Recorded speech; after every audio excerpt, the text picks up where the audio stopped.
خب عزیزان، داریم وارد شهر اویی و امپراتوری ساسانیان میشیم. 12 متر پایین تر میایم. با اینکه 45 تا 50 پله رو عبور میکنیم، تازه 12 متر پایین میایم، در صورتی که عمق این شهر 22 متره و به 1500 سال پیش برمیگردیم. این شهر اویی یا شهر نوشاباد به عنوان بزرگترین شهر زیرزمینی جهان شناخته شده. عمقش 22 متره و طولش 4 کیلومتر زیر زمین به صورت لایه‌ها و طبقات عمودی و افقی ساخته شده. معماری این شهر زیرزمینی به دستکن معروفه که در نوع خودش حیرت آوره. یعنی با دست این سنگ‌های سخت و با ابزارهای دستی کندن، شاید الماس در اونا به کار رفته. ساختار بسیار متراکمی داره، از دالان‌های تو در تو، اتاق‌ها و چاه‌ها و سطح‌ها کانال متعدد ساخته شده. کانال‌ها برای ارتباط هوا و اکسیژن از لایه بالای زمین به درون زمین و ارتفاع 22 متری بوده. مشکل تنفسی و جو اتمسفری نداشتن. ارتفاع این دالان ها خیلی کمه. ببینید منم الان دارم اینجا دلار را میرم. دالان های تو در تو، اتاق ها و چاه ها و کانال ها. ارتفاع اینجا خیلی کمه. هر کس وارد می شده باید دلار را می رفته، چون دالان ها تنگ بوده، فرصت شمشیر کشی هم نبوده. جوری ساخته شده که هر کی وارد می شده به طبقات پایین تر ورود می کرده و ساسانیان داخل طبقات بالاتر بودند که از بالا دشمن رو می دیدن و با سنگ به آنها می کوبیدن. طبقات دوم و سوم محل زندگی و انبار آذوقه و پناه گرفتن بوده هنگام حمله مغول‌ها و تیموریان به نوشاباد. امپراتوری ساسانی موقع زلزله‌های شدید و محاصره شدن توسط دشمن، یعنی توسط مغول‌ها و تیموریان، میرفتن داخل این شهر و تا ماه‌ها اونجا در پناه بودن و زندگی میکردن.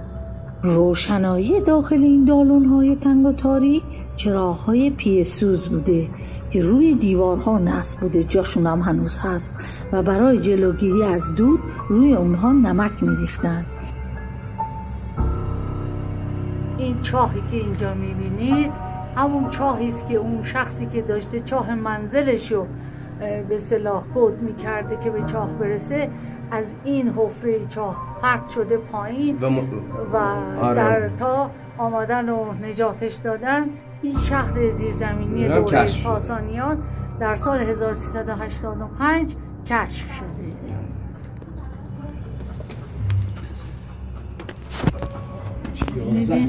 دارونا چیه؟ اینجا به عنوان پناهگاه ساسانیان استفاده می شده.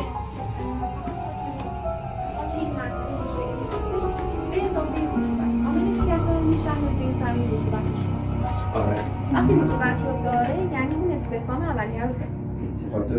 یعنی امکانه که زلزله بیاد اینجا خراب بشه نیست. کلا شدت زمین لرزه ها روی سطح زمین هستش. خرابی هایی که ایجاد میشه روی سطح زمینه، به زیر زمین اصلا خرابی ایجاد نمیکنه. خاطر همین ضد زلزله هستش.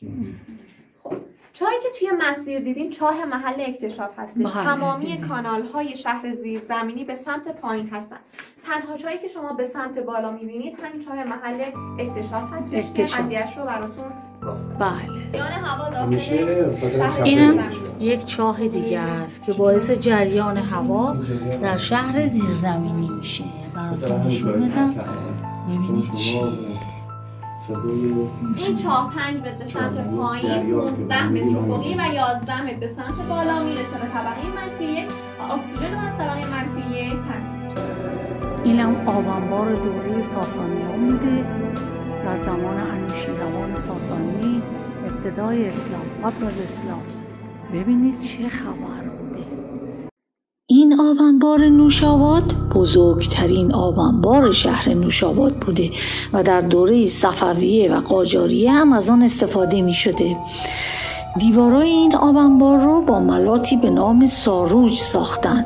ساروج هم که خدمتون توضیح بدم یه ملاتیه که از آهک و خاک رس و شن و ماسه و یک نوع گیاه مخصوص همچه پارچه مانند و سفیده تخم مرغ درست شده. بسیار محکمه و نمیذاره آب به جدارها نفوذ کنه. برای گندزدایی این آب انبار بزرگ آهک و نمک میریختن توی آب انبار. برای بوگیری آب کیسه های زغال رو از بالای سقف آب انبار آویزون میکردن تا بو رو بگیره و توسط بادگیرهایی که در دو سمت آب انبار کار گذاشته شده اینها بو رو میگرفتن.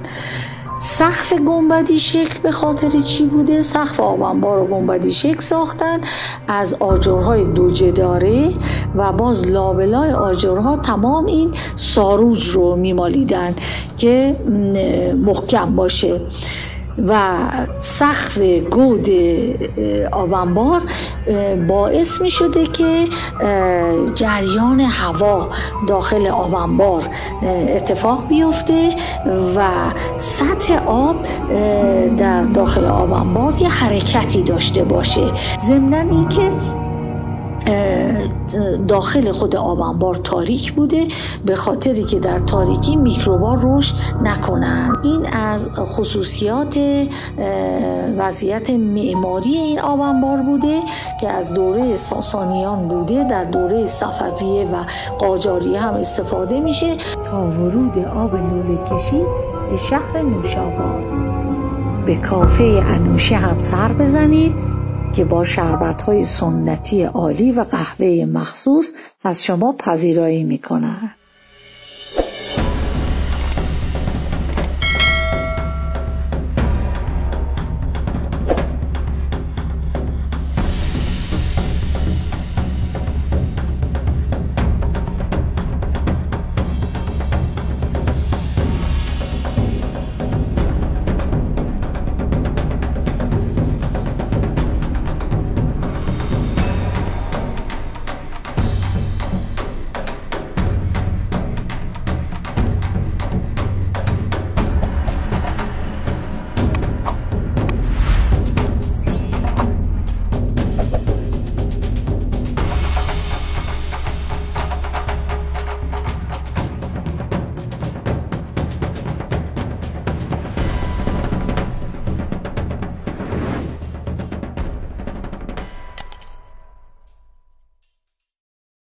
خب عزیزان، آمدیم به یک سرای قاجاری دیگه مربوط به دوره قاجار، پهلوی و معاصر.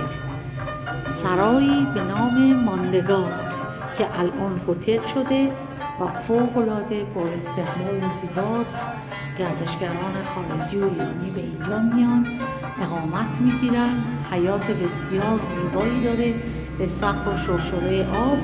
اهمیت این به اینه که یک آدم هنرمند به نام آقای علی اکبر، دانشپژوه دکترای رشته هنر، فارغ التحصیل از دانشکده هنرهای زیبای دانشگاه تهران، ایشون آمده از شخصیت‌های مهم دوره قاجاریه و پهلوی و معاصر مثل امیر عطابک اعظم، امیر کبیر گرفته تا پروین اعتصامی تا حتی عزت الله انتظامی و خیلی دیگه، چه هنرمند، چه واقعا آرتیست، چه نویسنده و چه سفیر کبیر، از 50 شخصیت رو با کاشی‌های برجسته فوق‌العاده زیبا ساخته و به این عمارت اضافه کرده.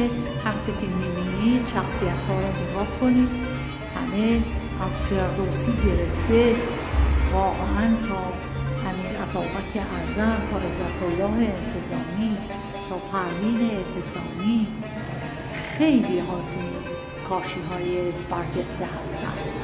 خیلی همونطور که می‌بینید میارم نزدیک و شاخه‌هایی زده روی کاشی‌های برجسته تاریخی. مثلا کیقوباد رو روی کاشی‌های برجسته واقعا نقش کرده، نقوشی رو گذاشته که تا سالهای سال ماندگاره. برای همین این سرای زیبای قاجاری پهلوی معاصر ایران رو سرای ماندگار گذاشتن. عمارت ماندگار هم یکی دیگه از باغ‌ها و املاک بسیار زیبا و قدیمی کاشان از دوره قاجاریه که در حال حاضر هتل و اقامتگاه مسافران و بازدید کنندگان عزیز شده. خیلی زیباست، خیلی شبیه هتل آمری هاست ولی خب با اون فرق داره. اسمش هتل ماندگاره و واقعا پیشنهاد میکنم اینجا هم رزرو کنید و حتما برای بازدید این ملک قدیمی ماندگار تشریف بیارید. خیلی زیباست، واقعا قدیم چه بوده و به خصوص دوره قاجاریه.